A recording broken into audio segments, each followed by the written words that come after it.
perseverando en Dios. Así es que vamos a hablar de ese tema. La perseverancia es sumamente relevante para usted conseguir los objetivos y metas personales que usted se propone, pero de igual manera es sumamente relevante para poder conseguir los objetivos y metas que usted se propone en Dios, que es en donde haré yo mayor énfasis en esta mañana.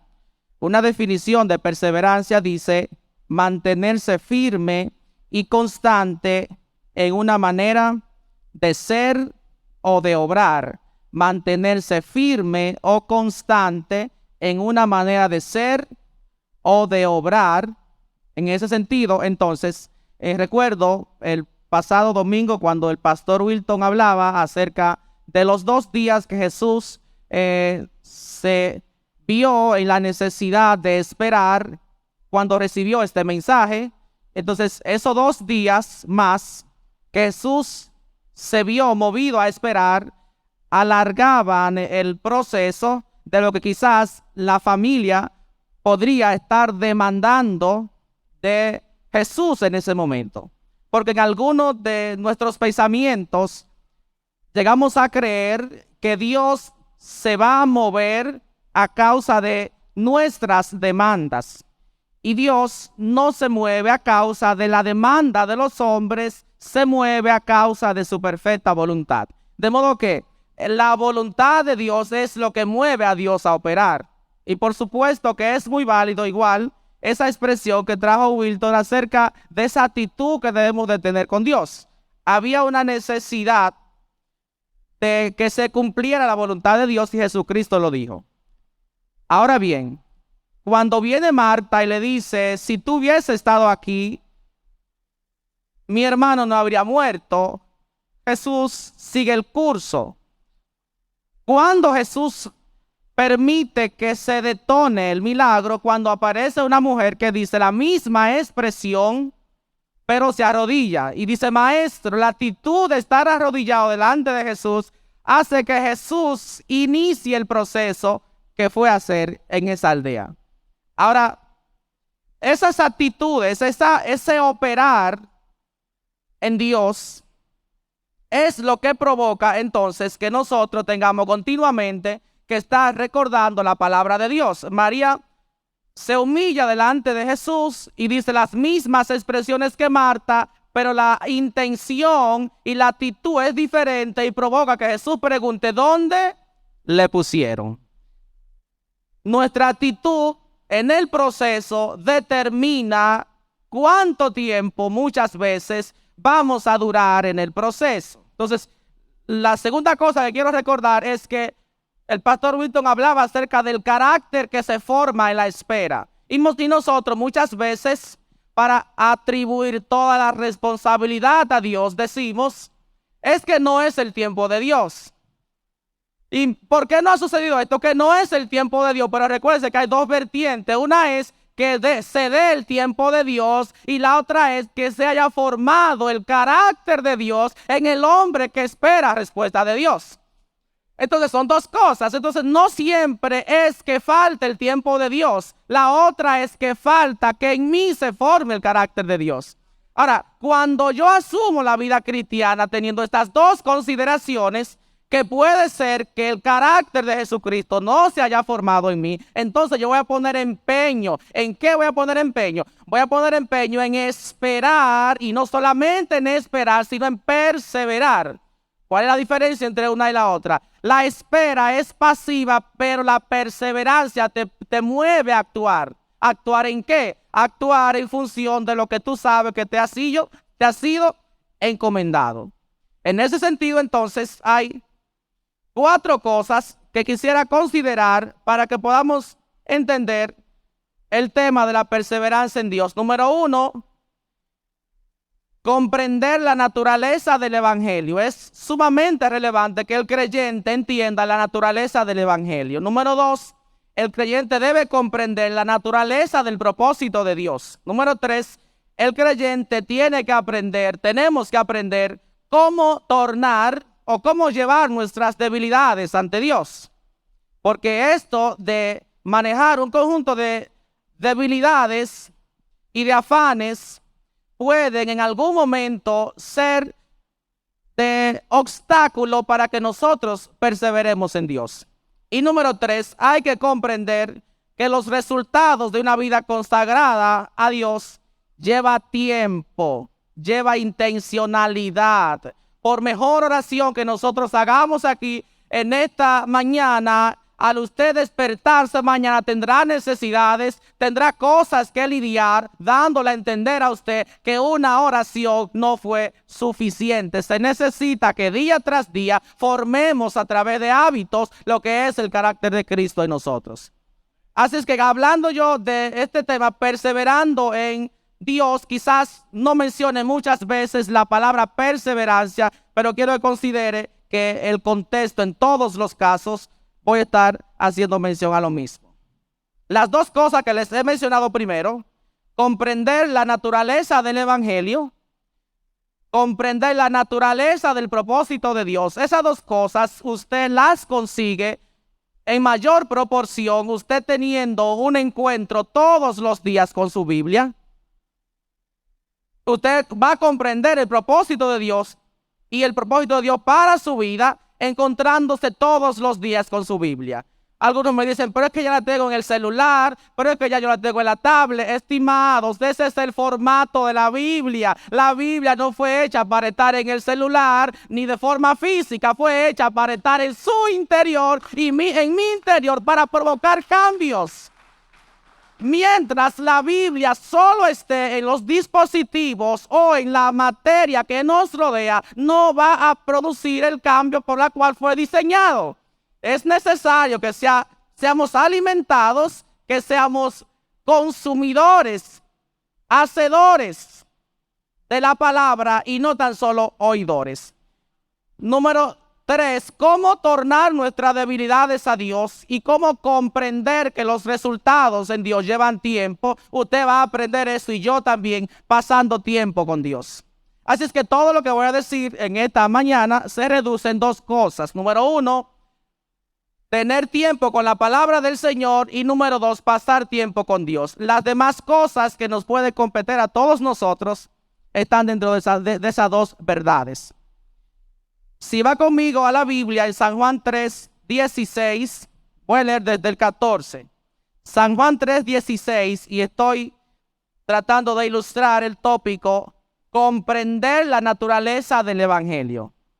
En San Juan 3:14 dice así la palabra del Señor. Y como Moisés levantó la serpiente en el desierto, así es necesario que el Hijo del Hombre sea levantado, para que todo aquel que en él crea no se pierda, mas tenga vida eterna. Porque de tal manera amó Dios al mundo, que ha dado a su Hijo unigénito, para que todo aquel que en él crea no se pierda, sino que tenga vida eterna. La naturaleza del evangelio implica la palabra eternidad. Y esto de que implica la palabra eternidad choca muchas veces con nuestra mente, porque nuestra mente no está habituada para lo eterno. Nuestra mente está habituada para lo temporal. Ahora la pregunta es, ¿cómo Moisés levantó una serpiente en el desierto? ¿Bajo qué contexto? El pueblo de Israel pecó. Dios permitió que se levantaran serpientes en el pueblo y esas serpientes eran mortales. A quien esas serpientes mordían, morían. Moisés ora y Dios trae una solución a Moisés. La solución es esta. Levanta una serpiente de bronce, o haz una serpiente de bronce, levántala tan alto donde cualquier persona la pueda ver.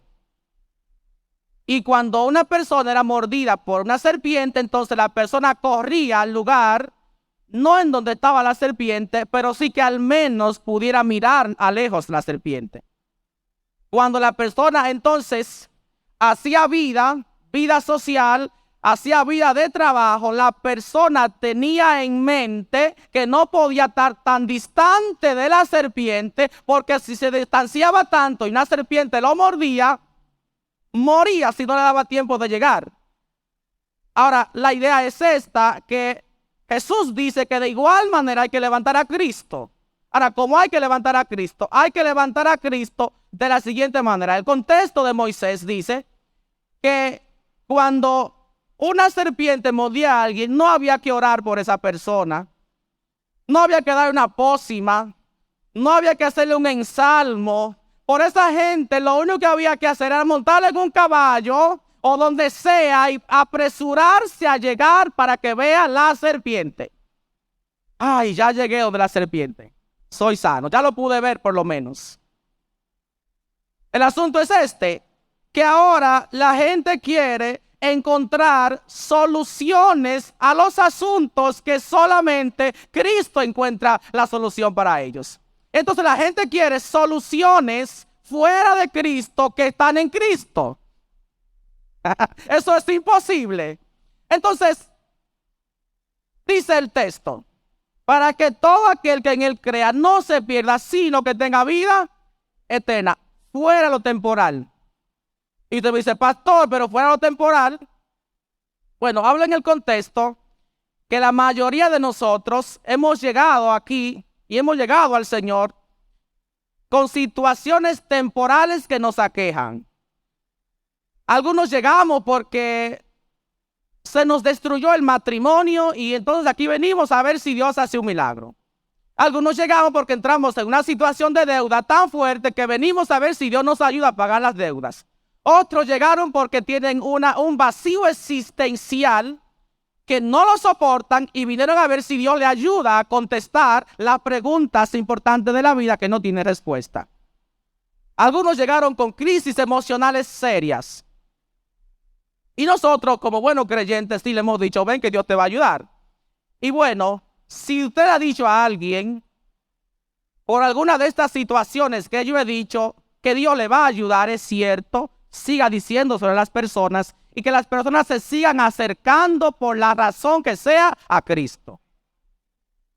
Lo que quiero decir, primeramente, no importa por la razón que usted se acerque a Cristo. De hecho, Dios es el Dios que sana a las personas. Dios es el Dios que le provee a las personas. Ese es el Dios al que nosotros le servimos. Así es que no hay ningún problema. Si alguien llegó con una de estas situaciones, no vaya a creer que estamos diciendo que usted llegó por la razón equivocada. Usted llegó por la razón correcta. ¿Y cuál es el asunto entonces? El asunto es que cuando usted comience a estudiar la palabra, usted se da cuenta que el Dios que usted le sirve no cabe en la materia ni en el espacio. Y como Dios no cabe en la materia ni en el espacio, lo primero que usted tiene que tener en su mente, en su espíritu y en su corazón, que usted junto con Él es eterno. De modo que, si Dios no me ayudara a resolver mi situación puntual, a los 2 meses o a los 3 meses, el hecho de que Dios no haya pagado mis deudas, que quisiera yo que la pague, pero si Él no la paga, yo seguiré creyendo en Jesucristo. Porque no fui llamado a tener un Dios que solamente va a responder una demanda temporal. Y si Dios no resuelve mi asunto, hay personas que han dicho, yo me devolví, yo dejé a Cristo porque ahora me va peor. Hermano, no es un cuento de hada el evangelio, es la solución eterna a los problemas más importantes de la vida, la salvación. Ese es el evangelio. Y entonces cuando el creyente que llegue, con la mente que llegue, pero inmediatamente comience a estudiar la palabra del Señor, se va a encontrar que no puede encapsular a Dios en 3 meses, ni en 5 meses, que ya tengo 5 años y no ha sucedido nada.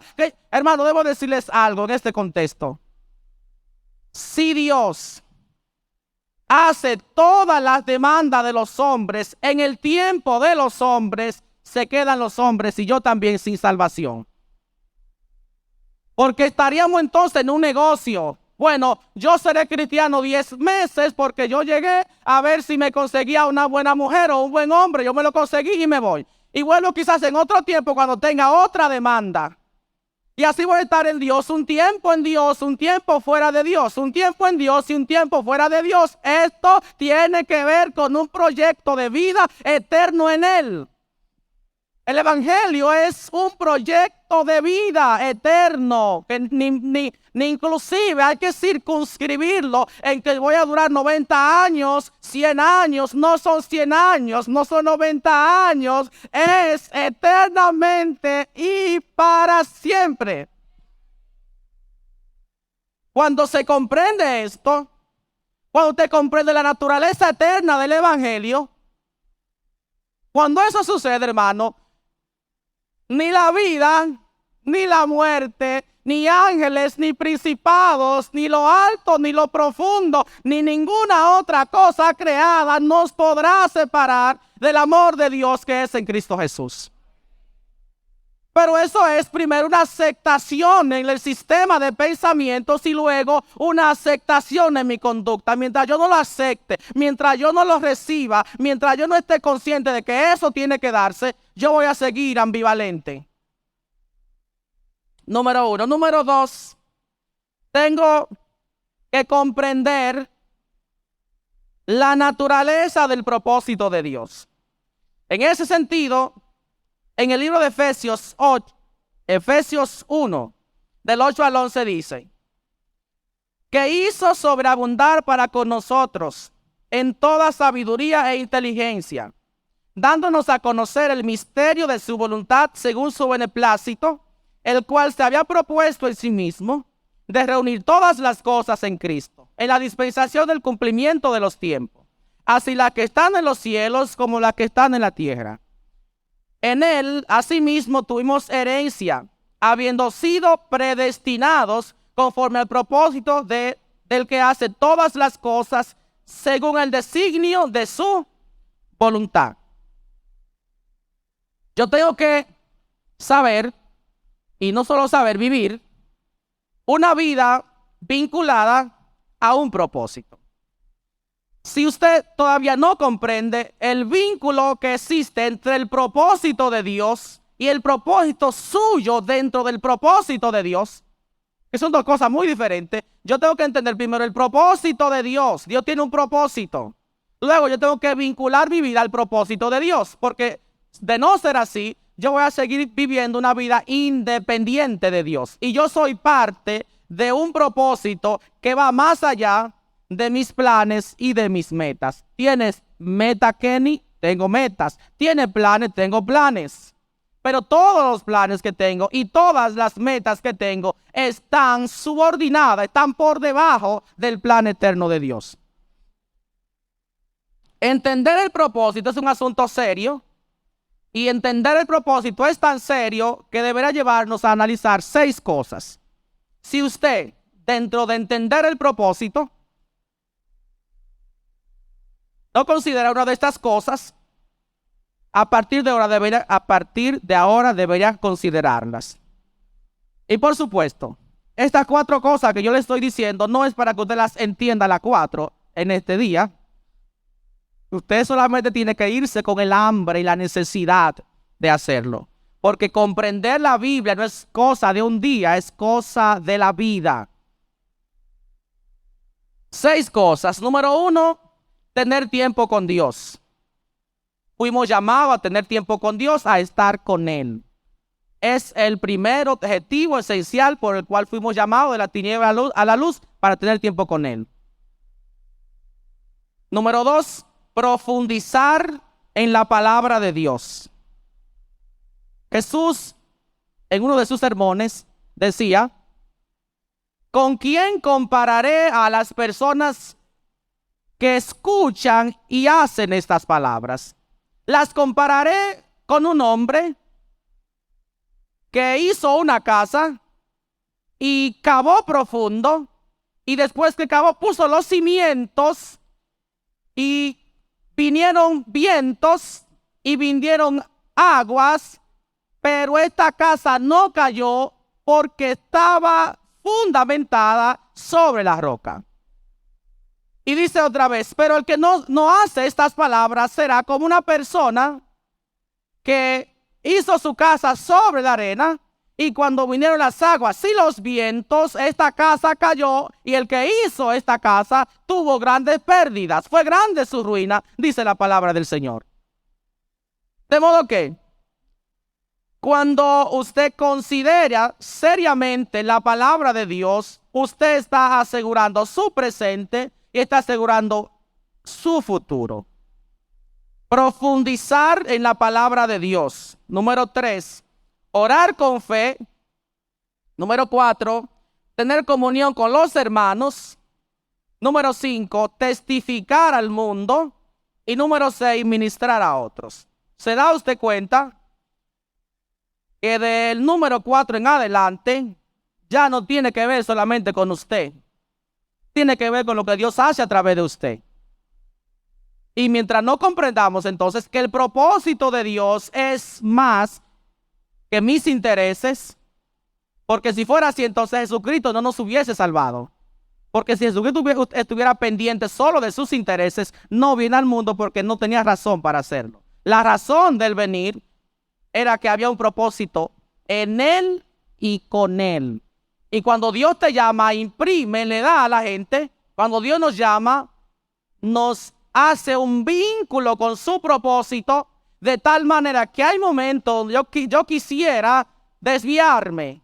Hay momentos donde yo quisiera distraerme. Hay momentos donde yo quisiera tomar mis vacaciones, pero el propósito no me deja.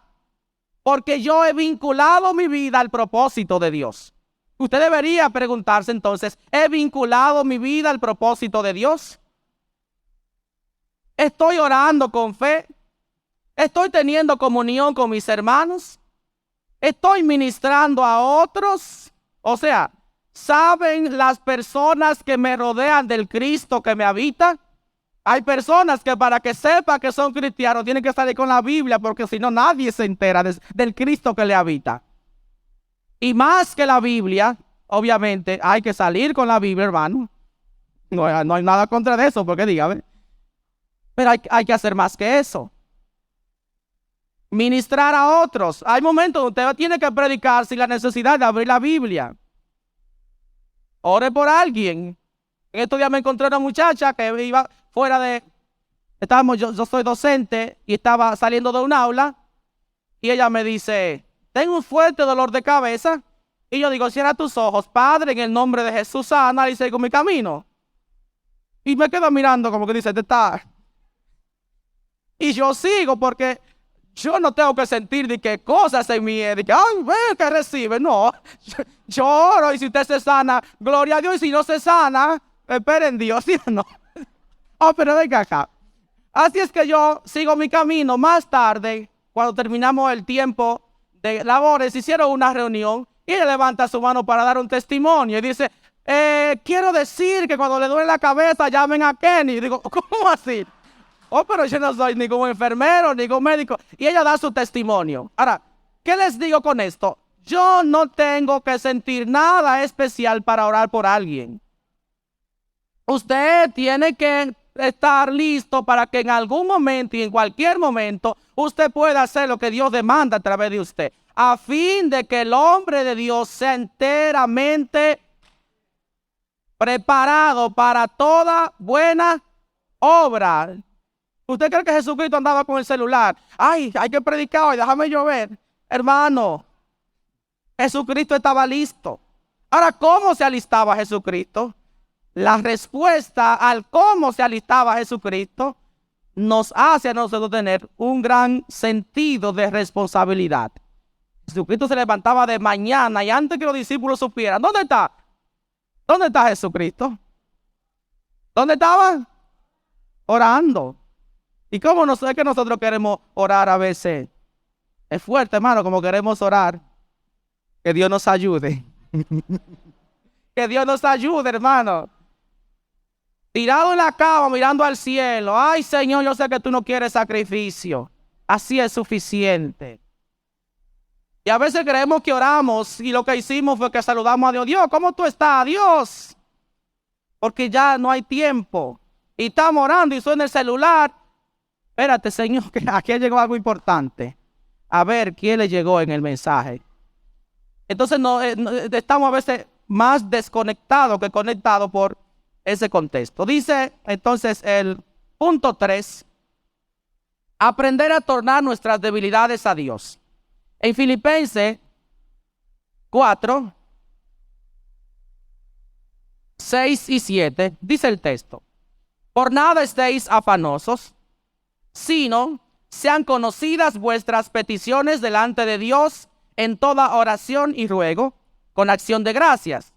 Y la paz de Dios, que sobrepasa todo entendimiento, guardará vuestros corazones y vuestros pensamientos en Cristo Jesús.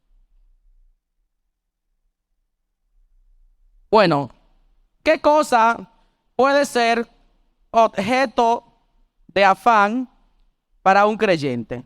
Bueno, pueden ser cosas serias, pero también pueden ser cosas tan sencillas como lo que voy a comer, lo que voy a vestir.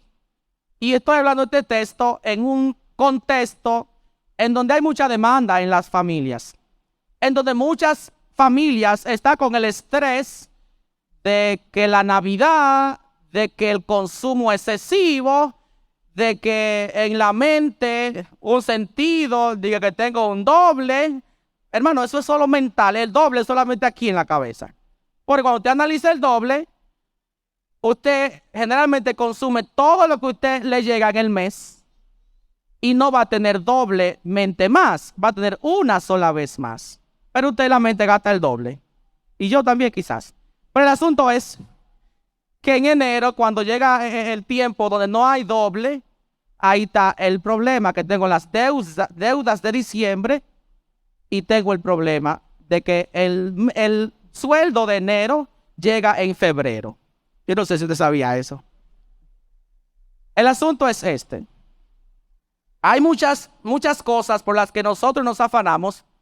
Ocupa la materia más que lo que Dios está haciendo.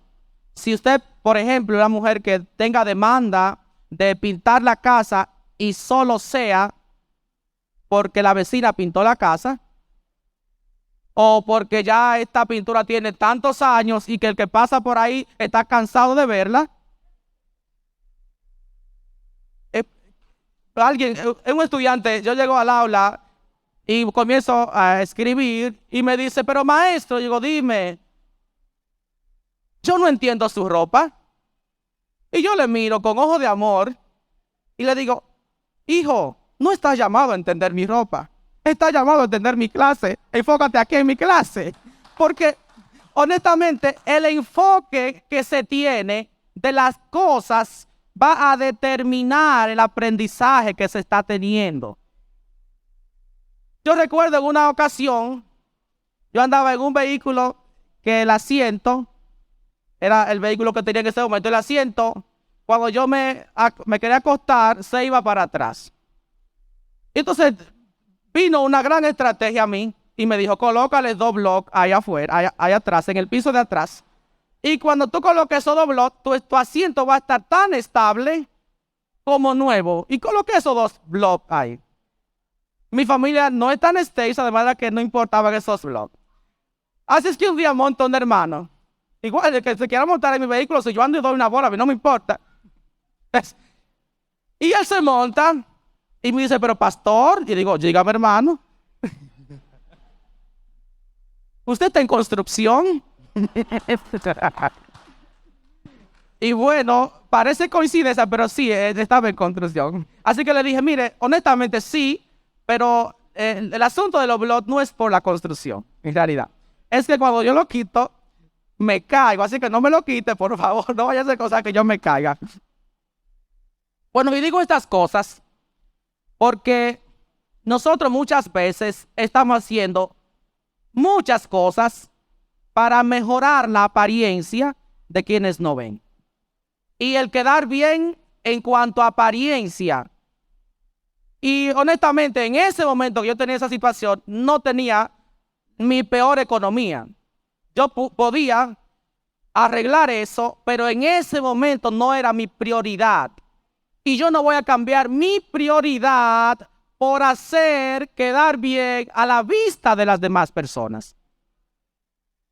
Yo no cambio mis prioridades simplemente para que otra gente aplauda y diga que también le está yendo a Kenny. Esa no es mi prioridad, porque en el poder del evangelio la riqueza no está en la materia, está en la vida espiritual y la vida abundante que se pueda tener con él. No es materia lo que estamos mostrando. Es el poder de Dios, es la vida de Dios expresada en abundancia. Pero no tiene que ver nada con materia. Si usted tiene presión sobre la demanda que tiene económica en este mes, olvídese de eso. Deje eso a un lado. ¿Y qué usted va a hacer entonces? Venga delante del Señor y dígale al Señor lo que le está pasando en su corazón. Porque eso es una cosa.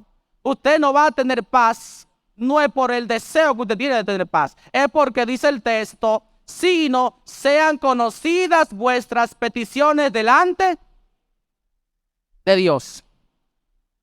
Cuando venimos delante de Dios, el solo hecho de estar delante de Dios ya es ganancia. Escuchen lo que le voy a decir.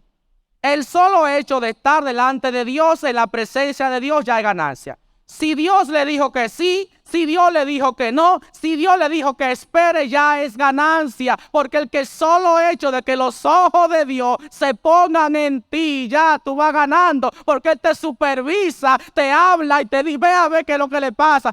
Pero no tú como gordito, como flaquito. Y entonces en ese ministrar de Dios contigo, tú eres sanado, tú eres limpiado, eres iluminado, eres instruido. Y tú sales diferente, aunque Él no te diga aquella cosa que fuiste a escuchar. La presencia de Dios.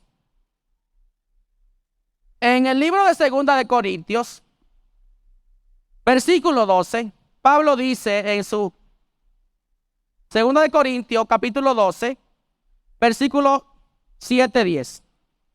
Y para que la grandeza de las revelaciones no me exaltase desmedidamente, me fue dado un aguijón en mi carne, un mensajero de Satanás que me abofetee, para que no me enaltezca sobremanera. Respecto a lo cual 3 veces he rogado al Señor que lo quite de mí, y me ha dicho, bástate mi gracia, porque mi poder se perfecciona en la debilidad. Por lo tanto, de buena gana me gloriaré más bien en mis debilidades, para que repose sobre mí el poder de Cristo. Por lo cual, por amor a Cristo, me gozo en las debilidades, en afrenta, en necesidades, en persecuciones, en angustia, porque cuando soy débil, entonces soy fuerte. Pablo detecta una situación en su vida que se le escapa de las manos. Usted ha tenido algunas situaciones que se le escapan de las manos, que usted dice, yo quiero resolver esto, pero honestamente yo no puedo. ¿Le ha pasado a alguno de ustedes? Bueno, el asunto es que esta era una situación que Pablo no tenía ni sabiduría ni fuerza para resolverla. Y Pablo entonces hace lo que él aconseja, y es que la trae delante de Dios, y dijo que vino 3 veces pidiéndole al Señor que le arreglara esa situación, que le quitara ese aguijón, que le quitara ese impedimento. Muchas veces, por no hacer esto, nos vienen frustraciones. Estamos manejando asuntos que no le encontramos salida, pero no se los hemos traído al Señor. Estamos manejando asuntos serios, estamos frustrados, estamos agobiados, estamos estresados, pero no se lo ha traído a Dios. Y la solución es esta. Dios va a tener cuidado de ti a medida que tú traigas tu situación a Él. De modo que Pablo encuentra solución a su situación es cuando él trae su situación delante de Dios. Pero que traer la situación delante de Dios, usted no va a mandarle por WhatsApp la situación a Dios. Usted no va a entrar a Facebook para mandarle la situación a Dios. Usted tiene que sacar tiempo para Dios. Entonces la gente prefiere pasar el día entero preocupado que levantarse tempranito y decir, Señor, aquí estoy. Mejor es que usted y yo también, que hagamos este hábito de traer nuestras situaciones a Dios. Traigámosla, hermano, que usted no sabe el esfuerzo, el estrés, la frustración que Dios ha de quitarnos a nosotros simplemente por entrar a su presencia, simplemente por encontrarnos con Él todos los días. El día de hoy Dios te va a dar la solución de hoy. Escuche que le voy a repetir esto. El día de hoy Dios te va a dar la solución de hoy. El día de mañana trae su propio afán y trae sus propias soluciones. ¿Dónde está el detalle? En que el creyente piensa, a veces pensamos que la experiencia de hoy va a resolver mi día mañana, entonces me levanto mañana con la experiencia de hoy, pero si la comunión, perdón, me levanto con la experiencia de ayer sin la comunión de hoy. ¿A alguien le está hablando el Señor aquí? Sí, pastor, amén, amén, amén. Nos levantamos con la experiencia del pasado sin la comunión del presente. Y hay una conexión en eso. Es que muchas veces las experiencias se hacen infuncionales cuando Dios no nos ha supervisado, no nos ha visto y nos ha dicho, sí, actúa de esta manera. Entonces yo vengo a la presencia de Dios para encontrar soluciones a las situaciones cotidianas de la vida. ¿Por qué la gente se va? La gente se va entonces muchas veces porque no tiene soluciones a sus situaciones diarias. Y entonces la gente dice, voy a desertar porque esto no funciona. Pero no es que esto no funciona, es que yo tengo que operar perseverando en la palabra del Señor y teniendo comunión con Dios, que es lo que funciona. Entonces Pablo trae su situación a Dios, y cuando trae su situación a Dios, él llega a una respuesta divina y no es lo que él esperaba. Pablo no esperaba que Dios le iba a decir esto. Pablo esperaba que Dios le dijera, Pablo, buen siervo, te quito el aguijón y ya sé feliz, vete. Y dice el Señor a Pablo, dice Pablo, he orado 3 veces que me quite esto y esto es lo que él me ha dicho. Bástate mi gracia. ¿Qué es lo que Dios le dijo a Pablo? Ay, ay, ay, ay, ay. Yo esperando que ocurra un milagro y viene la voz divina y dice, bástate, porque mi poder se perfecciona en tu debilidad. Ahora, ¿cuándo el poder se perfecciona en la debilidad? Cuando la debilidad ha sido traída a los pies de Jesucristo. Cuando eso no sucede, la debilidad se torna en mi contra. Escuche esto, hermano. El afán se torna en mi contra, la debilidad se torna en mi contra. Y de hecho, esas son las excusas que usa la gente para desertar de Cristo, para dejar a Cristo. ¿Y qué pasó? Porque yo me metí. Porque yo hice. Estimados hermanos, esto funciona así. Usted se siente incompetente en un área de su vida. Usted se siente imposibilitado en un área de su vida. Esa razón puede fortalecerle. Pero cuando usted viene a la presencia del Señor y le dice, Señor, no soporto más. No puedo más, Señor. Yo sé que si tú no vienes, el mundo acaba conmigo, el sistema acaba conmigo, y esa actitud trae entonces respuesta a su vida.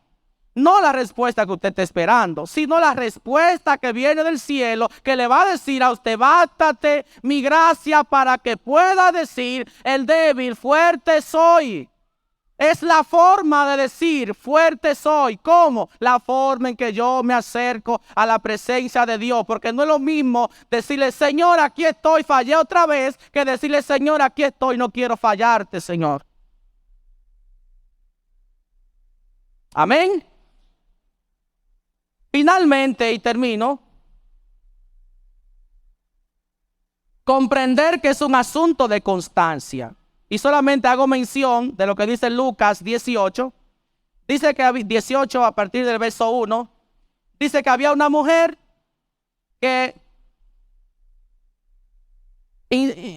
insistía delante de un juez injusto, que este juez injusto no tenía a Dios, no temía a los hombres, tampoco a Dios.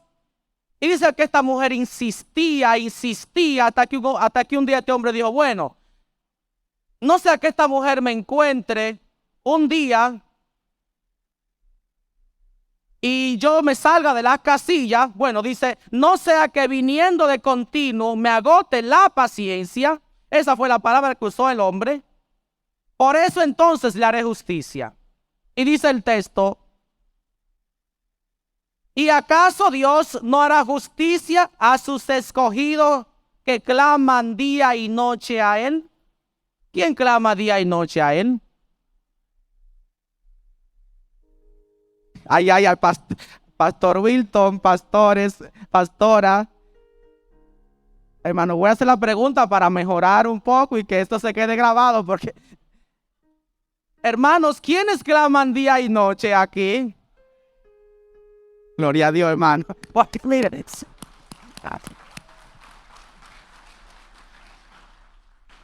oiga, adiós por la iglesia, hermano. Todo el mundo en la iglesia tiene que clamar día y noche. Así es que, si el juez injusto fue movido a misericordia, ¿cuánto más el juez justo, que es Dios, va a ser movido a misericordia a causa de aquellos que clamamos día y noche?